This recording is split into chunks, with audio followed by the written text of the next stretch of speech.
ప్రియులారా, మన ఆశ్రయదుర్గం ఎలాంటిదో తెలుసా? అందుకే కీర్తనకారుడు 46వ కీర్తనలో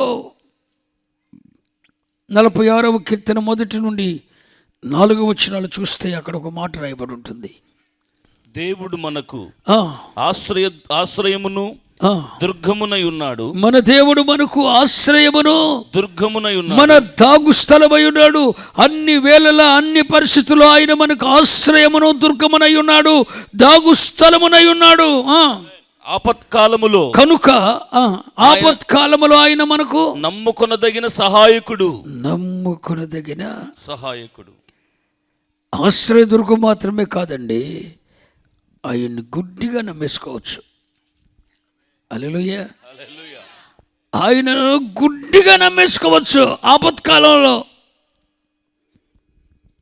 ఆపత్కాలములో ఆయన నమ్ముకొనదగిన సహాయకుడు. కావున భూమి మార్పు నొందినను. ఏంటి కావున? ఆయన మనకు ఆశ్రయదుర్గమై ఉన్నాడు. ఆయన వంటి ఆశ్రయదుర్గం లేదు, ఆయన వంటి దాగు స్థలము లేదు. గనుక కావున భూమి మార్పు నొందినను. భూమి మార్పు నొందిన అంటే కళ్ళెదుటే భూకంపాలు వచ్చి భూమి మార్పు చెందుతున్న నడి సముద్రములలో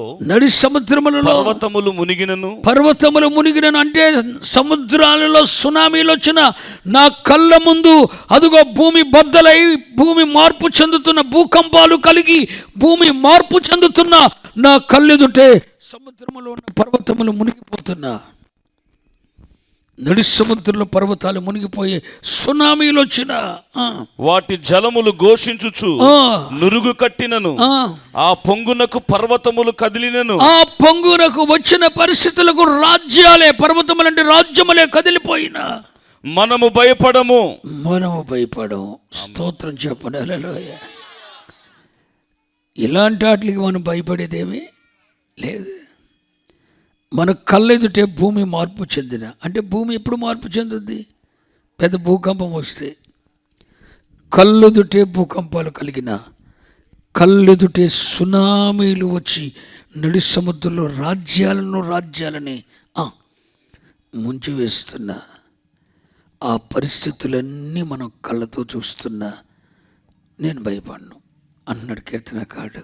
వై? దేవుడు నాకు దాగు స్థలంగా ఉన్నాడు, దేవుడు నాకు ఆశ్రయముగా ఉన్నాడు. ఎందుకో నా దేవుడు ఈరోజు ఈ యెరూషలేము ప్రార్థన మందిర వార్షికోత్సవ ఆరాధన కొరకు, వార్షికోత్సవం అన్న మాట వినగానే నేను ఆలోచిస్తున్నప్పుడు నా మదిలోనికి తీసుకొచ్చాడు. ఈ పరిచర్యలకు దేవుడు దాగు స్థలముగా ఉన్నాడు, ఈ పరిచర్యలకు దేవుడు ఆశ్రయదుర్గంగా ఉన్నాడు. ఈ దాసుని కుటుంబమునకు దేవుడు ఆశ్రయదుర్గంగా ఉన్నాడు. భూమి మార్పు చెందిన, మీ కళ్ళెదుటే విషమ పరిస్థితులు జరిగిన మీరు భయపడిన అవసరం లేదు. దేవుడు మీకు ఆశ్రయమును దుర్గముగా ఉన్నాడు. బిడ్డ, 40 సంవత్సరాలు అరణ్యములో ఇశ్రాయేలు జనాంగానికి ఆశ్రయదుర్గంగా ఉంటే వారికి ఏమైనా తక్కువ అయిందా? వారి కాలు వాసిందా? వారి చెప్పులు వారు తెగిందా? వారి వస్త్రము పాతగిల్లిందా?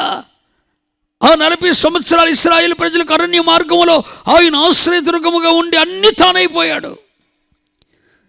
ఈ పరిచర్యలో కూడా దేవుడు ఆశ్రయదుర్గంగా ఉన్నాడు కనుక అన్నీ తానై ఉంటాడు. మీకేది తక్కువ కాదని చెప్తున్నా, మీ వస్త్రము పాతగలదని మాట్లాడుతున్నాను. మీ చెప్పులు వారు తెగదని నేను మీకు దీవిస్తున్నాను. మీకేం తక్కువ కాదు. భీకర ధ్వనుల మధ్య గుండా వెళ్ళినా, నడి సముద్రంలో ప్రయాణం చేయవలసి వచ్చినా, నడి సముద్రంలోని పెద్ద తుఫాను వచ్చిన నీ ధోనిని ముంచలేదు. జలములలో పడి వెళ్ళిన జలములు నిన్ను ముంచివేయలేవు. అగ్నిలో పడి వెళ్ళిన అగ్ని నిన్ను కాల్చదాలడు. ఎందుకంటే ఆయన నీకు ఆశ్రయమును దుర్గముగా ఉన్నాడు, దాగు స్థలముగా ఉన్నాడు. అందుకే భక్తుడు యేసన్ అంటాడు, జలములలో పడి నేను వెళ్ళిన అవి నా మీద పారవు, అగ్నిలో నేను నడచిన జ్వాలలు నన్ను చాలవు. స్తోత్రం. హల్లెలూయా. చెప్పండి హల్లెలూయా. నువ్వు చెరములలో పడి వెళ్ళినా అవి నిన్ను ముంచలేవు, అగ్నిలో పడి నడిచినా అవి నిన్ను కాల్చజాలవు. ఎందుకని ఆయన నీకు ఆశ్రయదుర్గముగా ఉన్నాడు. ఆమెను చెప్పండి. అన్ని వేళల అన్ని పరిస్థితుల్లో నుండి నేను దాగయగలిగిన దాగు స్థలముగా ఉన్నాడు. ఆశ్రయదుర్గం అంటే అర్థమేమని చెప్పాను? నేను దాసే స్థలం. అన్ని పరిస్థితుల నుండి, అన్ని ఇబ్బందుల నుండి ఆయన దాగు స్థలముగా ఉన్నాడు. స్తోత్రం. నీకేం తక్కువ కాదు, ఏది నీకు అపాయమేమీ రాదు. ఆయన నీకు ఆశ్రయదుర్గంగా ఉన్నాడు. అందుకే అన్న సాక్ష్యం ఇచ్చిన మాట ఏంటి? ఆయన వంటి ఆశ్రయదుర్గం ఏది ఇంకా లేదు.